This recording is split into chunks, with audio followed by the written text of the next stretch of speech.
¿Qué está pasando en el Ecuador? Haz como que estás dando una entrevista en un medio internacional y tienes que explicarle a otro país cómo está el Ecuador. Bien. ¿Cómo está? Bueno, ¿qué está pasando en el Ecuador? Yo creo que lo que está pasando en el Ecuador es una cosa que está teorizado políticamente, la verdad.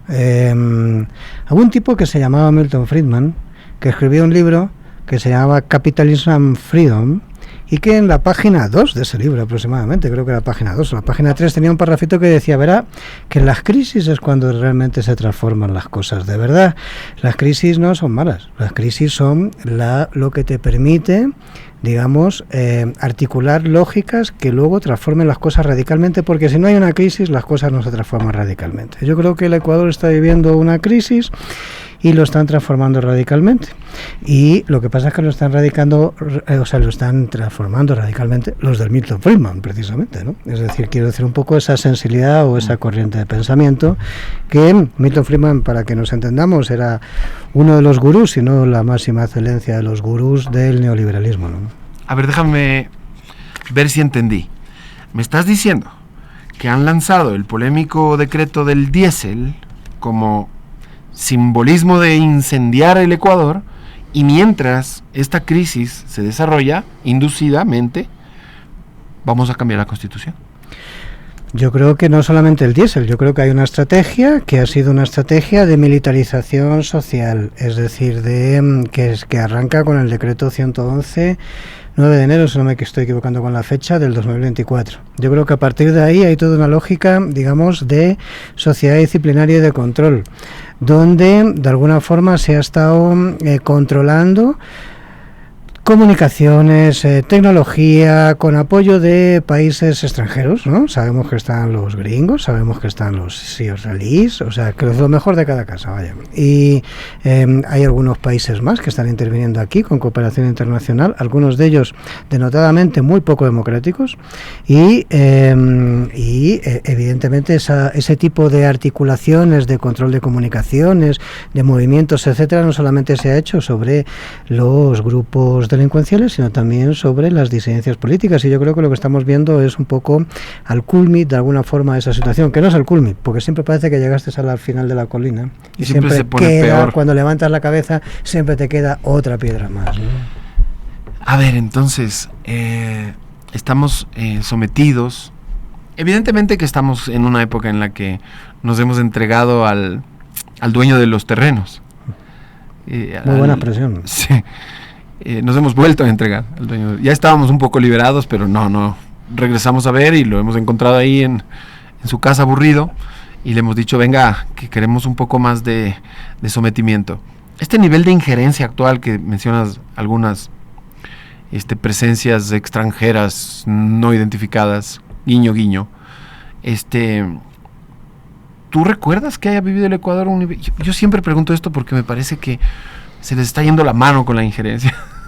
Se le está yendo la mano, porque yo creo que el Ecuador, por su singularidad, la historia moderna del Ecuador no es un país que haya tenido, digamos, este nivel de injerencia. Digo esto porque sí ha habido injerencia, evidentemente hubo una operación Cóndor en América Latina, hubo un montón de cosas, o sea, se puede hacer mil historias de esto, ¿no?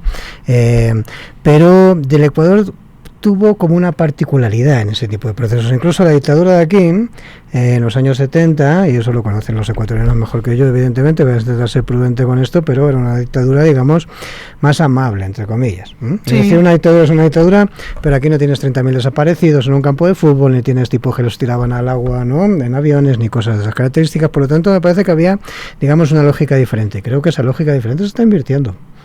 Es decir, me parece que este ejército se está convirtiendo en una fuerza militar, digo ejército, los cuerpos del aparato represivo del Estado, ¿no?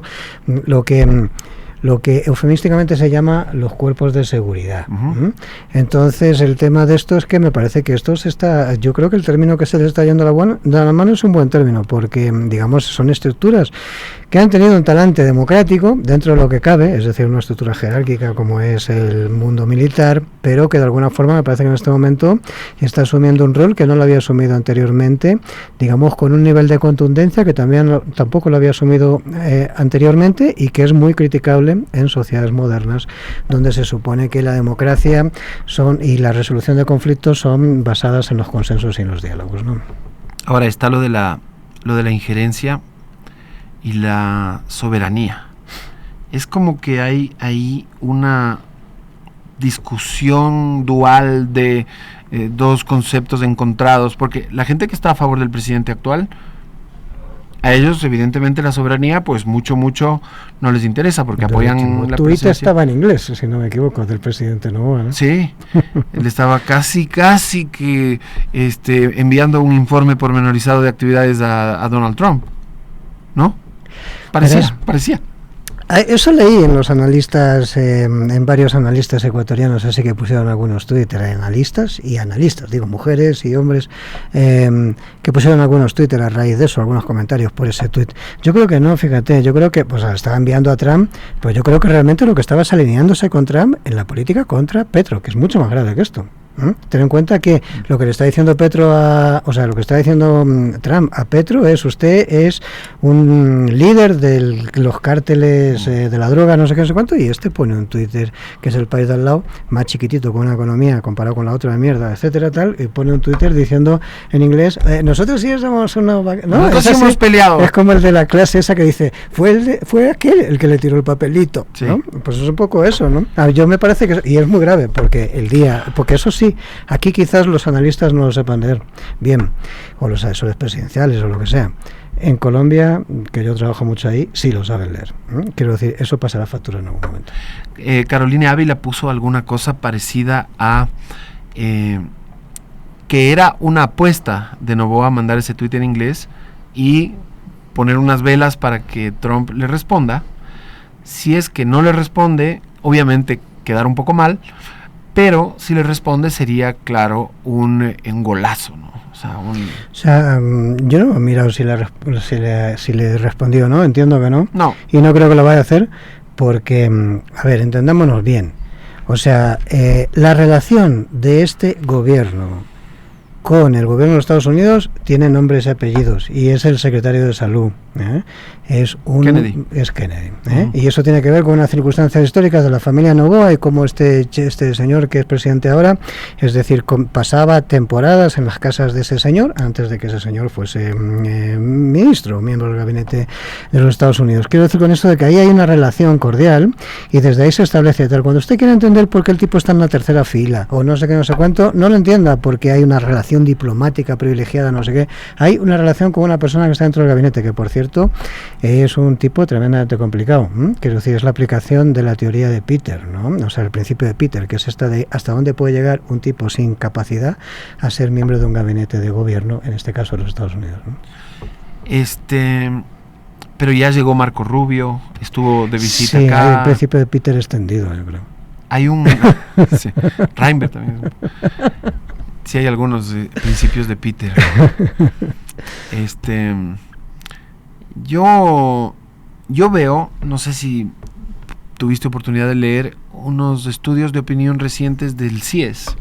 Por supuesto. En donde, y eso quisiera que me ayudes a un poco descifrar, ¿no? A teorizar sobre por qué la caída de aceptación en Quito es tan notoria, pero en cambio en Guayaquil sigue fresquito como una lechuga, cuando en Guayaquil es mucho más difícil sobrevivir, cuando Guayaquil es un polvorín, una ciudad con cantidad de muertes violentas y con un montón de problemas de violencia, y ha bajado me parece, pero casi nada.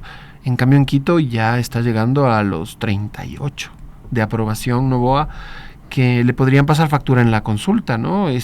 Yo no sé, ahí por ahí alguien me dijo, no, la consulta no la pierde, no la va a perder. Pero yo veo que hay una puerta.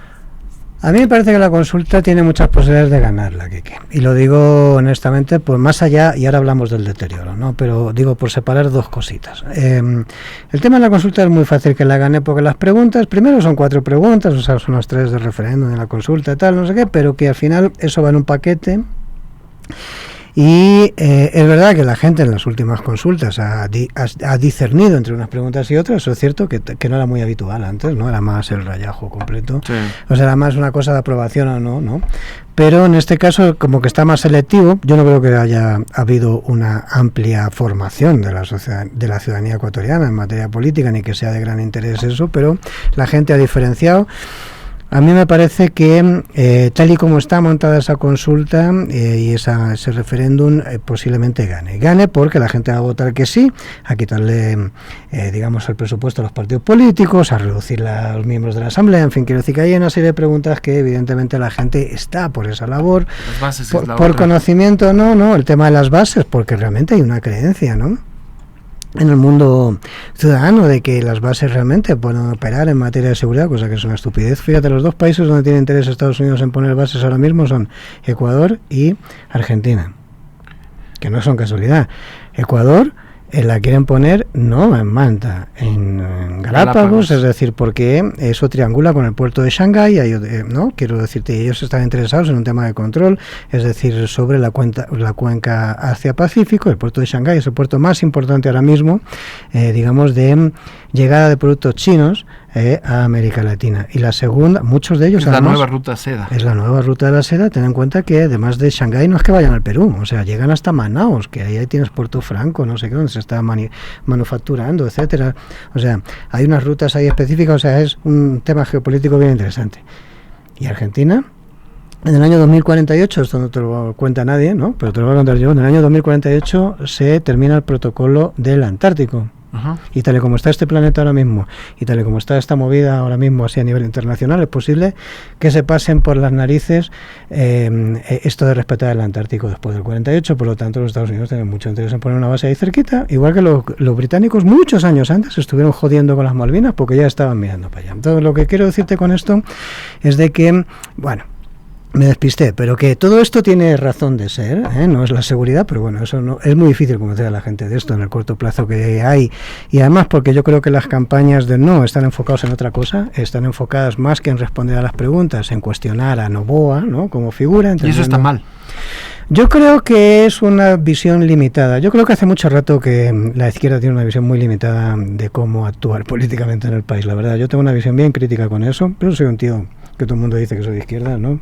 Yo soy de izquierda, la verdad, o sea, no tengo problemas en decirlo claramente, pero me parece que la izquierda política de este país tiene un nivel de miopía importante. Y por último, el tema de el desgaste político, Quique. Yo creo que ahí hay un tema de fondo, y es que Quito no es Guayaquil y la sierra no es la costa. ¿Y qué quiero decir con esto? Me parece que los niveles de aprobación, o sea, de simpatía con Noboa en los sectores populares, fíjate lo que te voy a decir, en las zonas de Quito, en Chillogallo, no sé, ¿no?, en La Colmena, en no sé dónde, tal, todos esos sitios así, ¿no?, en el mercado mayorista, en las zonas tal, no sé qué, ya no son las mismas que las que eran antes. Yo creo que ahí se está bajando, y me parece que hay una parte de la burguesía, vamos a llamarlo así, de la clase media alta, o de la burguesía más o menos baja, o lo que tú quieras y tal, que tiene cierta formación cultural, que se está empezando a asustar, porque realmente es para asustarse lo que está pasando aquí, ¿no? Es decir, que un gobierno así no es lo que quieren. Quizás la cultura en Guayaquil sea una cultura, digamos, en otro sentido, ¿no? O sea, culturalmente la gente tenga una visión diferente. Incluso te puedo decir que yo he hablado con empresarios de la sierra por temas profesionales que han manifestado sus preocupaciones con respecto a Noboa, y estamos hablando de sectores empresariales, algunos de ellos organizados en las corporaciones, en los gremios, ¿no?, de ellos, ¿no? Aquí el Telégrafo celebraba esta noche del 18 de octubre, recién, hace un par de días, que la economía ecuatoriana será la tercera con mayor crecimiento. El FMI apunta a la mejora de la economía nacional. Ecuador figura en el top 3 de Sudamérica por crecimiento esperado para el 2025. Porque creo que era 4, ¿no?, más o menos, lo que íbamos a crecer. 3.2 2025, y en 3.2 vamos a ser la tercera economía del... Claro. Increíble. Pero yo lo estaba matizando con este informe de Gallup, no sé si lo viste. Preguntaron, ¿ha faltado dinero para comprar comida en el último mes? En toda la región. estamos cuartos. 55% de las personas encuestadas, 1.200 es la muestra. 55% de los ecuatorianos del último mes reportaron que no les alcanzó para llenar la canasta, para, como decimos, parar la olla. Es que yo creo que hay un problema ahí con estos del PIB, debo decirte honestamente, y eso, hombre, el PIB tiene que crecer porque si no crece el PIB está jodido, pero al mismo tiempo el PIB es una medida, digo, no crece porque no crece el país, o sea, no crece la riqueza en general, pero claro, el PIB es una medida como, o sea, que no te vale sola y cada vez menos además, ¿no? Un amigo mío que es medio economista me decía una vez, el PIB no es un gran medidor, no, pero es el que hay. Claro. Bueno, eso que hay porque no quieren que haya otro, ¿no? Es claro. decir, porque, o sea, solo lo han o sea, ha habido debates sobre esto en 1000 foros desde hace 40 años para adelante, ¿no? Porque podemos medir índice de desarrollo humano. Exactamente, exactamente, o necesidades básicas insatisfechas, o no sé qué, o sea, hay un montón de cosas que pueden medir que no son el PIB, o sea, y que se miden, pero no tienen el valor del PIB, que es el elemento, el guarismo, ¿no?, de los tipos. El problema, ni el PIB per cápita, porque eso es otra falsedad, porque claro, el PIB per cápita es como si todos ganásemos lo mismo, y eso no es real. Primero, el PIB ha crecido, y es verdad. En el Ecuador ha crecido en los sectores, están altamente concentrados en la economía nacional, o sea, con grandes concentración de capital en la economía nacional, que son sectores exportadores clásicos. ¿Por qué ha crecido el PIB? Ha crecido fundamentalmente por las exportaciones y ha crecido porque ha habido una huelga de pescadores en Argentina, que ellos lo llaman, ustedes no utilizan este término, pero es el langostino, la temporada del langostino. Sí, hay aquí langostino. Ah, se utiliza el término langostino. Yo pensaba que era una cosa más española, fíjate, no lo había oído en el Ecuador. Sí. Bueno, pues la temporada del langostino no ha salido a faenar la flota. Es la primera vez en la historia de Argentina que esto sucede. No ha salido a faenar la flota pesquera argentina porque se pusieron bravos los empresarios y se pusieron bravos los trabajadores que están sindicados. Allí sí están sindicados. Esto es una vieja lógica del peronismo y digamos ahí se tal y la flota no salió a ver en una lógica de a ver quién se agota antes, ustedes sin la plata del salario o nosotros sin la plata de tal. No salieron a faenar ese espacio en el mercado internacional, lo han ocupado los ecuatorianos. No, es que haya sido fruto de una política estratégica del ministerio de tal. Estás hablando de las exportaciones que crecieron, sí, ¿no? Sí. Pero ahí también tiene que haber estado la banana contaminada. Cuidado. El cacao se ha disparado en precios internacionales, no tiene nada que ver con el Ecuador, le ha venido muy bien a los cacateros ecuatorianos y qué chévere, ¿no? Es decir, pero ya, o sea, no nada que ver tal. Pero son cifras como que no hablan de las mayorías. Claro, quiero decir, por eso te digo, son tal y tú sabes que ahora mismo el oro está disparado, el dólar está abajo, o sea, hace 20 años que el dólar no estaba cotizado tan bajo, tal, y esto, indirectamente, esto es el efecto de la carambola de un billar, es decir, le favorece a las exportaciones ecuatorianas, porque claro, compites con dólar y eso sale más barato. Ha habido una serie de circunstancias que han hecho que esto vaya así. No es el fruto de la política nacional ni le afecta a la gente. La gente, efectivamente, ese informe está muy bien. A mí me sorprendía, porque aquí no habla nadie de sobreendeudamiento. Yo alguna vez he tenido algún rifirrafe con el presidente del Colegio de Economistas aquí en algún foro de estos internacionales porque se ofendió una vez porque dije esto y a mí me sorprende. En Europa todos los colegios de economistas, en Alemania, en Francia, en España, en Estados Unidos, es decir, lo primero que miden es las tarjetas de crédito. Y el sobreendeudamiento familiar, claro, porque los tipos ahí vaticinan cuál es la burbuja que va a explotar en algún momento. Aquí no. Pues esto que tú has leído ahora mismo es precisamente el kit de la cuestión. De esto hay que hablar. 3 de cada 10 hogares en el Ecuador se endeudan comprando la comida con la tarjeta de crédito porque no tienen cash para comprar.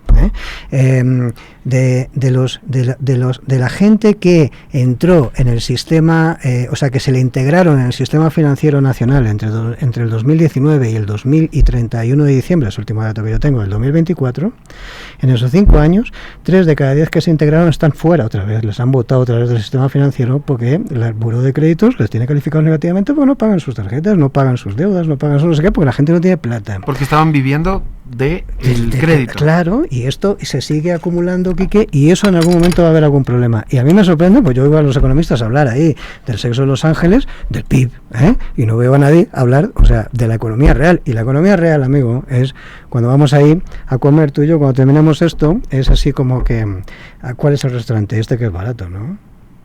y nosotros no somos los que peor estamos. Entonces lo que te quiero decir con esto es de que esa es la realidad, o sea, con lo cual nos pueden seguir contando lo del PIB, pero esto no significa nada. Porque también hablaron de las ventas y incluso en el crecimiento, ¿no? Era como fácil de darse cuenta que en septiembre del año pasado, que era con lo que nos estaban comparando, no había ni luz. Bueno, eso claro, y encima eso, ¿no? El último trimestre del año pasado fue el de los apagones, ¿no? O sea, los últimos 4 meses, no me equivoco, fueron los apagones, septiembre, octubre, noviembre, diciembre, o sea, claro, encima la comparación es así como chuta, ¿no? Es como comparar... no era sé. fácil superar al septiembre de 2024. Claro, puta, sí, o sea, solo tenías que sentarte en Carondelet y no moverte. Sí, mi mamá, que es una señora muy ahorradora, si hubiese llevado al Ministerio de Finanzas, te aseguro que lo hubiese hecho mejor. Claro, tal vez crecía más, lo más seguro. Oye, ¿qué más tengo? Tengo un montón de temas, pero también tengo... Bueno, hablamos ya lo de 38 en Quito, que sí me parece un poco para preocupar al régimen. Le veo poniendo partidos de fútbol abiertos en señal para todos. Totalmente. Fíjate que no regalando plata. Sí, y no tienen todavía candidato a la alcaldía, ¿no? ¿De acá? Date cuenta que sí, claro, esos son los léelo desde ahí. Es decir, ya tienes algunos apuntándose ahí, ¿no? Ya está el Yunda moviéndose por ahí, ya tienes alguna gente que aparece por ahí, algunos concejales que ya quieren ser, ¿no? O que siempre han querido ser, yo creo, ¿no? Tienes cositas de ese tipo, pero no aparece todavía un candidato oficialista. Es decir, y eso es por eso. Quiero decir, yo creo que de alguna forma se está jugando, o sea, se están triangulando ahora mismo situaciones determinadas. Si yo tengo que posicionar a alguien, debería estar saliendo ya en los medios de comunicación el gran crítico de la gestión de Pavel Muñoz, en este caso, ¿no? Que es el alcalde de Quito, debería estar ya saliendo a cuestionar, a posicionarse con alternativas, etcétera. No creo yo que el que vayan a ponerse al marroquín o sea, me imagino que todavía tiene una carta ahí que estarán decidiendo quién va a ser, y eso tiene que ver con el deterioro, digamos, de esa imagen del oficialismo del presidente Noboa, digamos, en Quito, que es grande y que yo creo que va a ser mayor. Ahora, es un gobierno tremendamente populista, entonces... Puede volverse a levantar, porque eso también te iba a consultar. El otro día estaba Jaime Durán Barba, no sé qué concepto tengas de él, pero siempre aparece diciendo cosas que parecen importantes. Entonces, bueno, decía sobre Milei. Decía que Milei se equivocó porque se metió con los discapacitados, se metió con los ancianos, y que eso la gente lo ve como malvado. Entonces la gente empezó a rechazar a Milei, y dice que de ese rechazo en el que Milei está sumido, no se sale. Sí. Dice que prácticamente cuando un mandatario empieza a caer en su popularidad, palabras de Durán Barba, es casi imposible revertir esa tendencia. Sí. ¿Cómo lo veo aquí? Nuestro? Ya, verás, con Durán Barba, yo respeto a Durán Barba, evidentemente el señor, fíjate, ¿no? Si tiene historia en esto de la consulta política, uno que trabaja en eso, evidentemente él es uno de los gurús que hay ahí. Te cuento que Durán Barba asesoró la campaña de Tito Quiroga en Bolivia, o sea, perdió la reciente campaña 10 puntos abajo en la segunda vuelta, y ahí también andan intentando buscar una explicación de que por qué perdieron la segunda vuelta, ¿no? Y ya vas a ver que van a salir con alguna. Y la derecha radical en Bolivia, que eran dos derechas las que se enfrentaba, pero esto Durán Barba asesoraba a la derecha más radical, y perdieron. Verás, yo creo que tienes razón en esto de Milei, o sea que tienes razón, pero claro, el tema de Milei es como mucho más agresivo, porque Milei es muy loco, ¿no? Quiero decir, yo creo que este guarda más las formas. Cuando digo más las formas me refiero a la presencia pública, sí. No me refiero al tema de la represión, que ya sabemos cómo está la cosa, ¿no? Pero digamos más a la presencia, a la aparición pública, ¿no? A la imagen pública. Ahora bien, yo creo que no, o sea, sí puede remontar, pero para remontar tiene que poner encima de la mesa éxitos. Y el problema de eso es que los éxitos no son retórica. O sea, quiero decirte que en este mundo de la política ahora, donde los relatos mencionan las ideologías, ¿no? De alguna forma, es decir, lo que tienes es un gobierno que tiene capacidad de construir relatos. Entonces, claro, los opositores políticos son afines a los GDOs. Hay una narcopolítica que la representan quienes son el partido fundamental de la oposición. Los que se manifiestan, los pobres que se manifiestan porque les suben tal, esos tipos están financiados porque les dan la olla de la comida, además, es que es una cosa así como espectacular. O sea, en una país como este, que tiene una cultura de mingas en el campo, etcétera, no entienden que haya ollas populares para alimentar a los, ¿no? Es decir, a los que están cortando la carretera. O sea, eso lo tiene que hacer el narcotráfico, y lo hacen además con unas minas que están ahí en una loma, no sé qué, que llevan 2 años ahí y tal, y las bombardean ahora. O sea, quiero decirte, es toda una construcción, ¿no?, narrativa que evidentemente no se ajusta a la realidad, pero que intenta tal. Ahora, para repuntar, tú tienes que poner éxitos en la mesa. Entonces, estos de los que hablábamos antes, los que se están endeudando con la tarjeta de crédito, deberían dejar de empezar a endeudarse para sentir que pueden recuperar confianza con el gobierno. Eso es lo que no va a pasar, porque no tienen políticas destinadas para eso. Entonces ahí es donde está el problema, que no tanto en que no pueda remontar, porque algorítmicamente eso es imposible en las lógicas emocionales y tal, sino más bien en el que para remontar tienes que tener un pivote, ¿no? O sea, dame una palanca y mover el mundo, decían, ¿no? Yo soy relativamente nuevo en esto, pero cuando vi ese análisis de Durán Barba y las estadísticas de este 38%, que sí es impactante, porque tenía a nivel nacional antes de junio como 60. Entonces estamos hablando... Sí, es la caída rápida. Sí. Que se va llegando a un punto bastante bajo. Y otros dicen que no es 38, que es menos. Pero bueno. Por ahí Gallup dice 30. Creo que es Gallup. CIES, ¿no?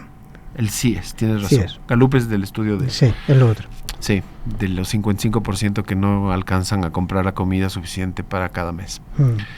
Yo cuando veo que Novoa está en 38, lo que me imagino es, viene una consulta, necesita ganarla de urgencia, es súper importante, es crucial para todos, y veo muchísimo dinero. ¿Viste los 20,000 millones de dólares que le acaba de soltar a Milei, ¿no? Trump a Milei? Entonces me imagino en proporción unos 1,500 ya para nosotros. Sí.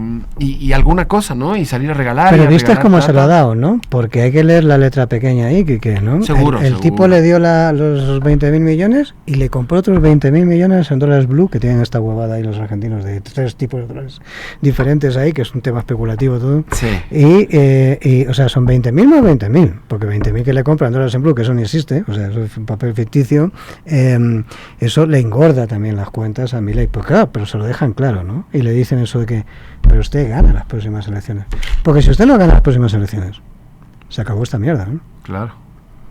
Esto posiblemente sea lo que le digan aquí al señor, es decir, en algún momento, puede depender de cómo salga la consulta, puede depender de cómo salga el 2027 en las nacionales, para que de repente los Estados Unidos digan, ¿saben qué? La apuesta no es con este, o sea, ¿me explico? Quiero decirte, los Estados Unidos Bolivia.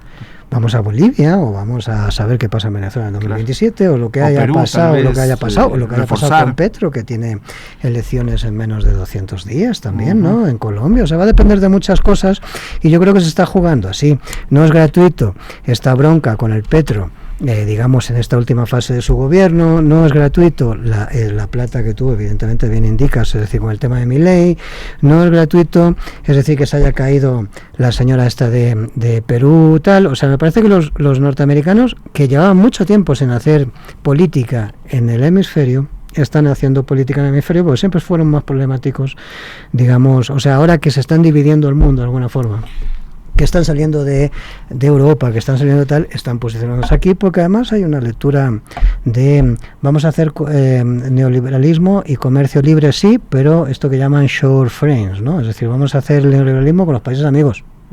Con los enemigos les ponemos 50, 100 de claro, aranceles, de lo que sea, ¿no? O sea, me conmueve, ¿no? Lo que pasa en el mundo, porque primero lo de Trump, ¿no? Que hace una especie de internacionalismo financiero rapaz, ¿no? Juega hasta con criptomonedas. Sí, o sea, sí. es un loco, pero peligroso. Y me parece que Estados Unidos también está de alguna manera volviendo a los basics, ¿no? Volviendo al patio trasero de toda la vida, porque está viendo que en otras dimensiones le está costando un poco más, porque está recibiendo más oposición. Lo de China es imparable. Y son tan discretos Son tan discretos que mucha gente no se está dando cuenta todavía. Los chinos están ahora mismo, ayer empezaron, son 3 días, están reunidos ahí en Beijing, el Partido Comunista Chino. Tú sabes cómo es eso, ¿no? Esas imágenes que ves en la, yo no estaba ahí, pero esas imágenes que ves en la foto, así todos, ¿no? Así una cosa, ¿no? Con esas banderas chinas gigantes, ahí todos ahí alineados. Empezaron ayer a discutir el plan quinquenal, terminan mañana. El plan quinquenal es el 26-2030. Nadie conoce el plan quinquenal más que ellos, ahí los que conozcan, ¿sí?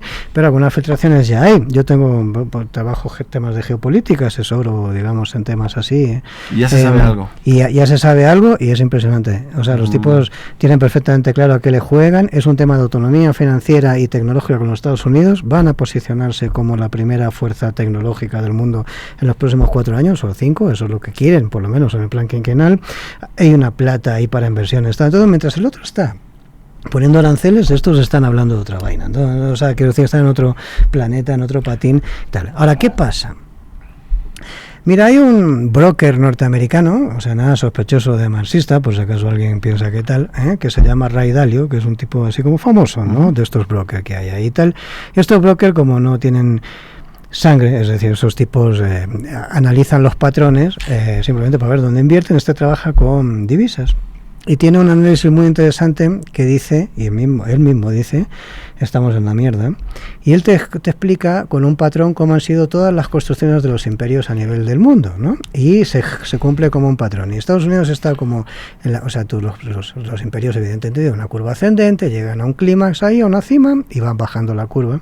Y él posiciona a Estados Unidos al final de la curva. Y hace el patrón y dice, en todos los finales de los imperios, en las decadencias, en las fases decadentes de los imperios, aparecen presidentes que ya no se corresponden con la historia del país, que rompen con las lógicas establecidas en el país, ¿no? Etcétera. De eso es Trump.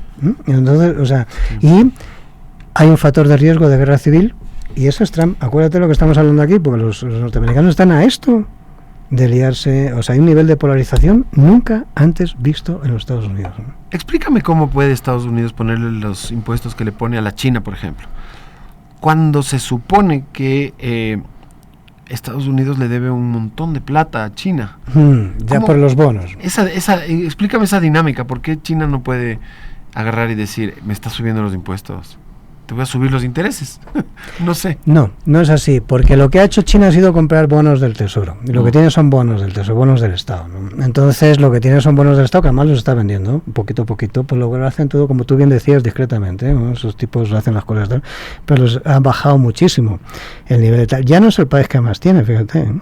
Es decir, ahora hay países como Japón, etcétera, que tienen más bonos que China. Pero ellos han ido soltando, precisamente han ido vendiendo en el mercado internacional antes de los vencimientos y no han ido comprando más. Entonces esto es un elemento, o sea, que los tipos están soltando eso porque saben que esa moneda ya no, claro. Ya no les interesa. La segunda cuestión es que o sea, esto del tipo de interés, ya vas a ver cómo lo va a renegociar Trump, porque Trump es de los que va, viene, ¿no? Te tira la pelota, o sea, es esta lógica de aquí no se juega, los jugadores de póker, o sea, es esto del póker, ¿no? Aunque, o sea, del farol, ¿no? Del póker, ¿no? Tengo póker aunque no tengas nada, juega mucho eso, pero él ya ha dicho que va a tener que renegociar con China porque eso es imposible de sostener, porque claro, el problema de eso es que las grandes tecnológicas, lo que le están diciendo a Trump, o sea, empresas como Nvidia, que son los que hacen los microchips o empresas de ese tipo, son norteamericanos, lo que le están diciendo es, oiga, ese es el segundo mercado más importante del planeta, o sea, ¿cómo que no vamos a tener acceso al segundo mercado más importante del planeta? ¿Qué cojones hacemos con esta tecnología? Entonces ahí están teniendo problemas y yo creo que esa renegociación se va a hacer en breve, y verás que en menos de 2 meses eso ya no va a ser así, tendrá esos aranceles y habrá que ver, la disputa va a seguir, evidentemente, pero eso ya no va a ser así. Lo mismo sucede con los países latinoamericanos.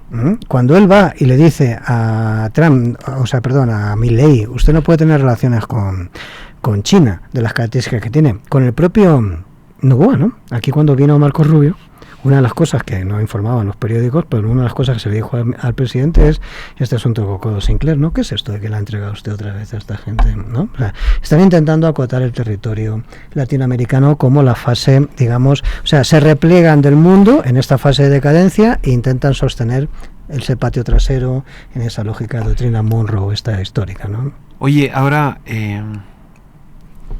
te voy a hablar de algo un poco más conspiranoico quizás, pero que hay que hablarlo. y es esta noticia. Tú me escribías en el X que los medios tradicionales no te abren mucho las puertas. Yo te he visto alguna vez en Ecuavisa, pero no es muy común. Pero cada vez que voy ahí, siempre salgo de ahí, siempre me dice alguien: oiga, ya han llamado para decir que qué hace usted aquí. ¿No? Porque además siempre es una movida así de 3-1 y tal, y los tipos salen mal parados. Entonces es así como que salgo de ahí y siempre hay algún señor ahí que me conoce que me dice: han estado llamando para decir que qué hace usted aquí. Entonces se equivoca alguien y me llaman, ¿no? Pues no lo van a volver a invitar. Ya, claro, yo no suelo aparecer. Más o menos así pasa igual que con Decio Machado en Coavisa, pasa también un poco con este escandalillo de el Porsche. Es algo que, bestia, ¿no? Que no deberíamos estar dejando de hablar, pero hay gente que nunca lo ha topado, ni siquiera el tema. Y a mí me suena tan oscuro. Quiero hasta, y yo le he dicho al presidente de la República, porque yo sé que este programa alguien me monitorea, porque yo sé que le importo a alguien en esas 4 manzanas. Tal vez no. Pero yo sí le he dicho al presidente: salga y hable, explique. Está dejando ahí un vacío en la conversación. La gente va a decir cosas. Ese Porsche corresponde a Industrial Molinera, creo que es. Sí. Ya. ¿Qué diablos hacían en la casa en la Trinitaria de este señor involucrado en un coche bomba? Y después hay gente acusándoles de que el nuevo coche bomba, el de Mall del Sol, también habría una relación, porque pertenece a un militar y bueno, ese estaba un poco más por verse, pero es que además no es solo eso, Decio, también es el tema de los camiones contaminados. Entonces, claro, la gente, tú ves en las protestas, ¿no? Como hemos tenido estos 29 días, muchos focos, muchas ciudades, muchos tamaños. Los carteles, la gente empieza a usar terminología muy fuerte, ¿no? En Guayaquil había un cántico ahí que en la 9 de octubre la gente lo coreaba como barra de fútbol, pero era ya con términos muy fuertes. Es una cultura, ¿no? Terrible, claro. Por eso Guayaquil no sale a protestar, porque cuando sale dice cosas como esa, que podrían ser Verás, fiscalizables. Yo creo que hay que... O sea, yo no tengo explicación para lo del Porsche. Yo también aluciné cuando vi eso, ¿eh? Lo digo honestamente, y todavía estoy esperando que alguien me pueda contar algo o sea, que realmente uno pueda entender algo de eso. Y no lo explican. O sea, no lo explican. Y eso es problemático, ¿no? Y Novoa está siendo acusado todo el tiempo por este tema y no hay una respuesta oficial. Sí, no hay. Un vocero, la Carolina Jaramillo, la Gaby Sommerfield. Claro, podían mandarle, ¿no?, a que se inmole una vez más, pero no. Alguien que se queme. No. Sí. No sé, es decir, no te puedo dar respuesta al tema del Porsche. Del fenómeno. Pero porque realmente es que no tengo respuestas, ¿no? Sería improvisar cualquier bobada aquí que no creo que sea racional. Ahora, lo que sí te digo es, hay que analizar bien el tema del narco, porque cuando estos hablan de los combates con el narco, yo siempre he puesto entre comillas este asunto de los combates con el narco, pues no en Ecuador, en el planeta entero, y te lo voy a decir así de claro, Quique. Es decir, tú tienes, mira, Brasil, que yo trabajo mucho en Brasil, y tengo muy buenas relaciones con el gobierno actual del Brasil. Brasil, por ejemplo, hay sociólogos, académicos que han hecho investigaciones de sociología, de ciencias políticas, etcétera, que han hecho investigaciones en Brasil muy interesantes, es decir, por ejemplo, de cómo funciona el narcotráfico ahí, y es interesantísimo. Y esto lo tienes aquí, con el fito y con estas cosas. Tú nunca le has cobrado un impuesto a los sectores del sureste de la vía Daule. Voy a hablar de así en un término aquí ecuatoriano, ¿no? No le has podido cobrar un impuesto, es decir, de agua, ni de luz, ni no sé qué, esos sectores que son ocupaciones, que no terminan de tal, ¿no? ¿Quién se lo cobra? Se lo cobran los narcos, ¿no? $1 le voy a cobrar a usted por la seguridad, y $1 para que tenga agua, y $1 para permitirle que tire el cable ahí y se enganche la barra de luz esa, que no va a pagarlo nadie, pero a mí me paga $1, ¿no? Tal, no sé qué. Ahí les cobran el $1. Esta gente luego lava la plata con empresas que hasta tienen capacidad de contratar con el Estado, pasa en Brasil también, obra civil, lo que sea, no sé qué, y les paga los impuestos. Al final, ¿quién está cobrando los impuestos? De la zona donde nunca cobra los impuestos, el Estado indirectamente está llevándose una plata, es decir, de un sitio donde nunca recaudó. Eso pasa en Brasil, pasa en México, pasa en Colombia, ha pasado en todos los lados. Donde está el narcotráfico se está extendiendo cada vez más, porque esas cosas, economías ilícitas. Los tipos que trabajan este tema de economías ilícitas. Hay algunos académicos interesantes en esto que todos manejan así datos, así como un poco que no te puedes fiar, ¿no? Porque claro, no hay un indicador de tal. Pero todos te dicen ya que el nivel de la economía ilícita sobre el PIB, vamos a hablar otra vez del PIB, global, es gigante. O sea, estás hablando ya de una cosa que se está compitiendo tú a tú con la economía lícita. Ya no hay una economía lícita y una economía ilícita. Es una sola economía. Entonces lo que te quiero decir con esto es de que realmente yo no sé hasta qué punto, lo voy a decir así de claro, el narco no es de alguna forma una nueva lógica que tiene que ver con los modelos de dominación del siglo XXI, es decir, donde de alguna forma domina en territorios donde no dominaba antes el Estado, léase la ladrillera en la vía Daule en el sureste de no sé dónde, es decir, zona ahí de pobres ahí, no sé qué, tal. Bueno, pues ahora tienen un control. Antes no lo tenían. Tienen un control, que es un control de un duro de la banda que esté ahí, ¿no? Y ese duro, al final, y no nos equivoquemos, yo sí estoy convencido de que las grandes bandas delincuenciales del narcotráfico dialogan con las estructuras de poder, porque eso también es una estructura de poder, y las estructuras de poder se entienden, ¿no? Y ya yo sé que esto es más conspiranoico todavía que lo del Porsche, pero de alguna forma lo que sí te digo es que esta es la historia de la humanidad, es así, o sea, quiero decirte, es así, ¿eh? Entonces, ¿cómo desplazaban a los líderes comunales o comunitarios, es decir, de los territorios que luego ocupaban la ampliación de la frontera extractiva o ganadera agropecuaria en Colombia durante la guerra interna en Colombia, que fue hasta hace muy poco tiempo, como sabes? Pues a través de los paracos. Los paracos eran los que votaban a la gente.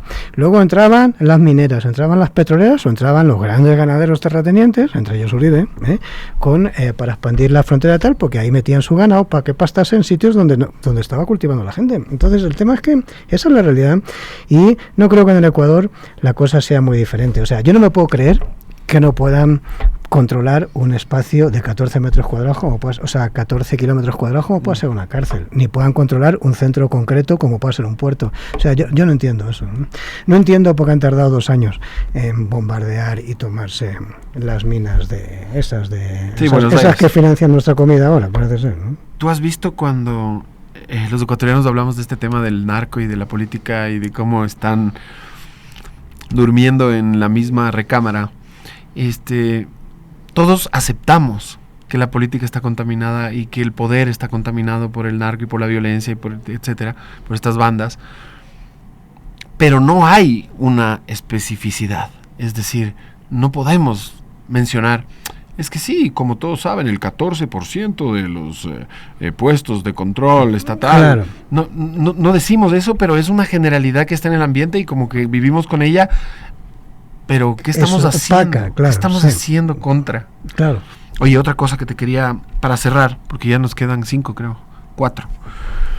Le leí a Roberto Aguilar, que... Escribe bien, ¿no? Sí, me encanta cómo utiliza el lenguaje. Sí, es un tipo que escribe muy bien, es buen literario, debería dedicarse a eso, ¿no? A eso no se le puede negar. Pero recién nomás, no sé por qué, se mandó una pieza y me tocó leer un pedazo y me pareció que estaba aportando en algo. Y bueno, lo terminé de leer, donde ya directamente se va contra el gobierno de Noboa y le llama, parafraseándolo, no es exacto, pero como el régimen de la mentira. Como que está inspirado en la mentira, como que pasan mintiendo, como que mienten todo el tiempo, y ya que alguien como él salga a decir algo así, ¿por qué la gente se pone a bailar en el lodo con muñecos de cartón? De alguien que evidentemente nos ha mentido, fuera de si eres de izquierda o si eres de centro o de donde seas. En realidad dijo que iba a bajar el diésel. Hay un video donde dijo voy a bajar los combustibles. Eso es increíble. Voy a bajarlos. Dijo que iba a bajar el costo de la vida. Y la luz, acuérdate, todo. La luz, iba a bajar los impuestos. Iba a bajar. Es increíble. Prácticamente nos iba a mejorar las condiciones de vida. Esa era su oferta de campaña. Y hasta el momento seguimos esperando y son ya 2 años. En un mes más son 2 años de este régimen que ahora quiere cambiar la Constitución. Hay un video, es que tenía que habértelo puesto. ¿Lo viste, Andrés Santos con Carlos Vera? No. ¿Sí sabes quién es Andrés sí, Santos? Sí, bueno, sí. Ya. Pero no lo he visto. O sea, he visto por ahí la pieza, pero no la he visto, la verdad. Eso, o sea, eso. He visto voy a buscarla. Tienes que verla. Uh-huh. Porque le dice, entre otras cosas, ¿no es cierto? Derechos de la naturaleza. No, eliminado. La naturaleza no puede tener derechos. Claro, qué estupidez, ¿no? De ahí le dice, por ejemplo, el Estado plurinacional. No, negado. No existe eso. No sirve para nada. No se puede mantener. Hay que borrarlo. Y así. Empieza ya de frente a decirte todo lo que le van a cambiar a la Constitución actual con la nueva de ellos y que nuestros jóvenes necesitan de urgencia saber, porque se van contra la educación pública. Ya están hablando de que no deberíamos pagarnos la universidad. Claro, no. Ya, porque se van contra la salud, porque ya la privatización es un hecho si ya están destruyendo el sistema de salud pública. Ya la mitad del trabajo está hecho. Y hay otros factores como la naturaleza, como hay muchas cosas que van a pasar en este país con esa nueva constitución, que ya están empezando a pasar, pero que lo van a hacer con más contundencia, con la ley en la mano. Y no sé a dónde iba con todo esto. Empezabas por el Ramiro este, ¿no? Sí, por Roberto Aguilar. Por Roberto Aguilar, perdón. Por la mentira. Por la mentira. Dice que son unos mentirosos. Yo creo que hay un elemento que a mí me parece que está empezando a pasar que es interesante, ¿no? Y es que los sectores empresariales o las derechas están empezando a darse cuenta, o las élites más bien, y estos son voceros de las élites al fin y al cabo, ¿no? Pues estos han sido voceros históricos de las élites. De Lazo, ¿cómo no? Claro, es decir, lo que se están empezando a dar cuenta es de que este no es un representante de las élites, es un representante de una fracción de las élites. Y me parece que esto es muy importante, porque ahí esto está generándose una ruptura, ¿no? Parecía que el Lasso, que el Noboa había como pateado el ecosistema conservador ecuatoriano y que ya esos construyes habían desaparecido, el Lasso estaba fuera de juego, el otro no sé qué, y todo era suyo, ¿no? Pero está empezando a haber estas disidencias dentro, pues yo creo que la gente está asustando, porque claro, la política no es una política que beneficia a los empresarios, porque ¿cuántos son los que exportan? Sí, o sea, quiero decirte que ¿y qué pasa con los que fabrican aquí, con los que venden aquí, con los que no sé qué, con los que venden la comida, que la gente está comprando los productos sin IVA porque está comprando los productos básicos? ¿Y qué pasa con los otros? O sea, ahí hay problemas, ¿no? Me parece que están empezando a ver eso y yo creo que están empezando a salir estas disidencias, ¿eh? A lo mejor alguno de esos que me llamó a Ecuavisa es de esos, ¿no? Es decir, que está diciendo, bueno, vamos a meter este rojo aquí porque este cabrón les pega, ¿no? O algo así, es decir, no sé. Pero lo que te quiero decir es que me parece que eso está empezando a suceder. La segunda es que yo creo que la gente, y tu pregunta no tiene respuesta, Quique, pero fíjate, yo más que responderlo en base a por qué la gente todavía le guarda algún tipo de expectativa a un tipo que te ha mentido en casi todo, en la cara, más bien me preguntaría cómo es posible que las izquierdas no se hagan las oposiciones no aprovechen esto, no se hagan esa reflexión, porque algo pasa, amigo, porque si te gana un tipo que permanentemente te está mintiendo, tendrás que mirarte tú también al espejo, ¿no? Porque algo también pasa ahí, ¿no? Tú también tienes que mentir. No sé, o a lo mejor no lo estás haciendo muy bien, o a lo mejor no estás entendiendo bien el contexto de las cosas. Entonces creo que ahí se abre un interrogante que es como más subjetivo, y yo creo que es como para dejarlo como para la reflexión, ya que no tenemos tiempo, ¿no? Un brindis por Roberto Aguilar, que se demoró 23 meses en darse cuenta que este gobierno miente y miente por cada diente. Gracias a Decio Machado por habernos visitado. Un honor y espero verte pronto para la segunda parte. Cuando quieras.